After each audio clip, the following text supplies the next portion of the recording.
السلام علیکم viewers, happy Pakistan day.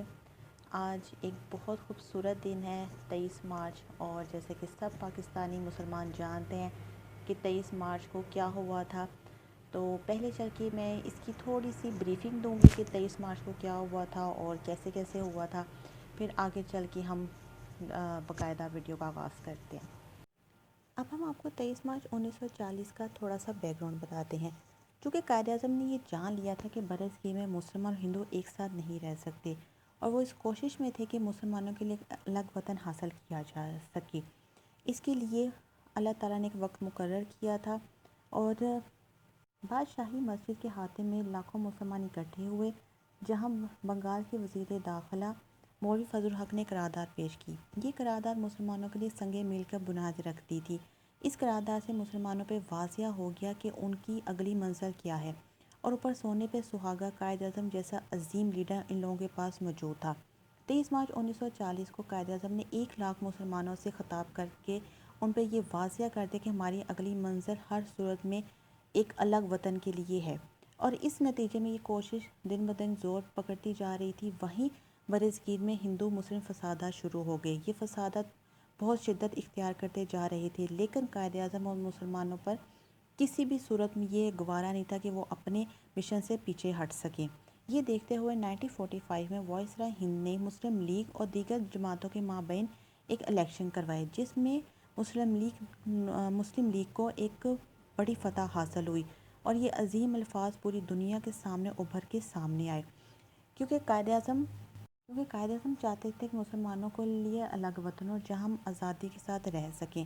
اور قائد اعظم کے ایک بہت خوبصورت الفاظ ہیں پاکستان کے بارے میں، وہیں انہوں نے یہ الفاظ اسرائیل کے بارے میں بھی کہے، کیونکہ پاکستان اور اسرائیل ایک ایسا ملک ہے جو نظریاتی طور پہ حاصل کیا گیا ہے۔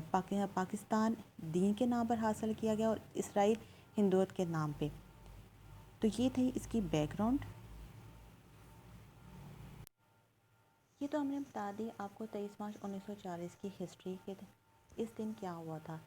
یہ دن پاکستانی مسلمان بہت جوش و خروش سے مناتے ہیں، بہت زیادہ تقاریر ہوتی ہے، ملی سانگز ہوتے ہیں، فوجی پریڈز ہوتی ہے، ہمارے پرائم منسٹر اور جو ہمارے صدر ہوتے ہیں اور آرمی چیف، ان سب کی تقاریر ہوتی ہیں، اور پوری دنیا کو بتایا جاتا ہے کہ ہم ایک آزاد ملک ہیں۔ ماشاءاللہ سے یہ سب کچھ ہوتا ہے، لیکن میرے کوسچن یہ ہے کہ جب سے پاکستان بنا ہے تب سے لے کر اب تک کتنے ادوار نہیں گزرے۔ یہ ان لوگوں کی لسٹ ہے جو 1947 سے لے کر اب تک پاکستان پر جن لوگوں نے حکومتیں کی۔ ان میں سے بہت سارے لوگوں کے خواب پورے ہوئے، بہت سارے لوگوں نے صرف سبز باغ ہی دکھائے پاکستان کو۔ اس میں سے ڈکٹیٹرشپ بھی رہی ہمارے ملک پہ، پھر اس کے بعد ڈیموکریسی بھی رہی جو اب تک ہے، اور ہم لوگوں نے ان لوگوں سے سوال کرنا بند کر دیے۔ ادارے کمزور سے کمزور ہوتے چلے گئے، اور پھر اینڈ پر یہی سوال رہ گیا، ایسا تو ہوتا ہی ہے، ہمارے معاشرے میں ایسے ہی چلتا ہے، ہمارے ملک میں ایسے ہی چلتا ہے، جو اس ملک پہ قابض ہیں وہ ایسے ہی کرتے ہیں۔ 1947 سے لے کر اب تک ہمارا وہ ملک کیوں نہیں بن پایا جس کا خواب علامہ اقبال نے دیکھا تھا، جس کی تعبیر قائد اعظم چاہتے تھے۔ ہم لوگ 23 مارچ کو، 14 اگست کو بہت بڑی بڑی باتیں کرتے ہیں کہ ہم بحیثیت قوم کیسی ہیں، ہمارا ملک کیسا ہے، لیکن در حقیقت میں ایسا کچھ بھی نہیں ہے۔ اور میرا کویسچن یہ تھا کہ ہم لوگ ایسی قوم کیوں نہیں بن پائے، کیونکہ ہم نے کبھی پاکستان کے بارے میں سوچا ہی نہیں ہے۔ ہم لوگوں کی ڈیولپمنٹ ایسی ہوئی ہے کہ ہم لوگ اپنی پولیٹیکل پارٹیز کو فالو کرتے ہیں کہ میری پارٹی کے لیڈر نے، میری پارٹی کے ممبر نے، رکن نے کیا کہا ہے۔ ہم یہ نہیں دیکھتے کہ اس نے کیا کہا ہے، ایسا کیا کیا ہے جو میرے ملک کے لیے بہتر ہے، جو میرے لیے بہتر ہے۔ ہم اندھا دھند ان کی تلقین کری جاتے ہیں۔ ہم لوگوں نے کبھی پاکستانی بن کے، کبھی ایک قوم بن کے نہیں سوچا۔ ہم نے کبھی قوانین کو فالو نہیں کیا۔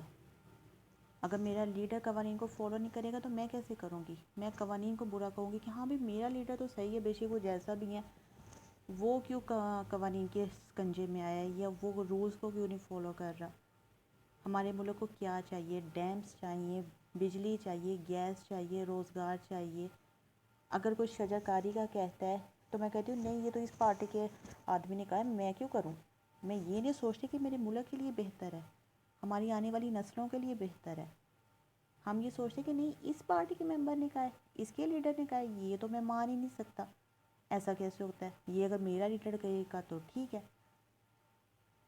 یہ وجہ ہے کہ ہم آج تک ایک بحیثیت پاکستانی نہیں بن پائے. ہم اپنے ملک کو وہ عزت، اللہ نے تو بہت عزت دی ہے، وہ ہم لوگ وہ چیز نہیں دے پائے کیونکہ ہم خود اس چیز کو فالو نہیں کرتے. تو ہم اپنے ملک کو کیسے دے سکتے ہیں؟ تو خدا را پلیز کسی پارٹی کے، ٹھیک ہے الیکشن ہونا، ووٹ دینا، یہ سب اللہ کی طرف سے ہے کہ آپ اپنے ووٹ کا صحیح حق استعمال کریں، وہ آپ کریں. لیکن پلیز یہ سوچیں کہ میرے ملک کے لیے کیا بہتر ہے. تو ایک پاکستانی بن کے سوچیں، کسی پارٹی کا رکن، ممبر، ووٹر یا سپورٹر بن کے مت سوچیں. بس آج کی میری ویڈیو یہی تھی. آئی ہوپ آپ لوگوں کو اچھی لگی ہوگی، تو فیڈ بیک ضرور دیجیے گا. اوکے جی، اللہ حافظ.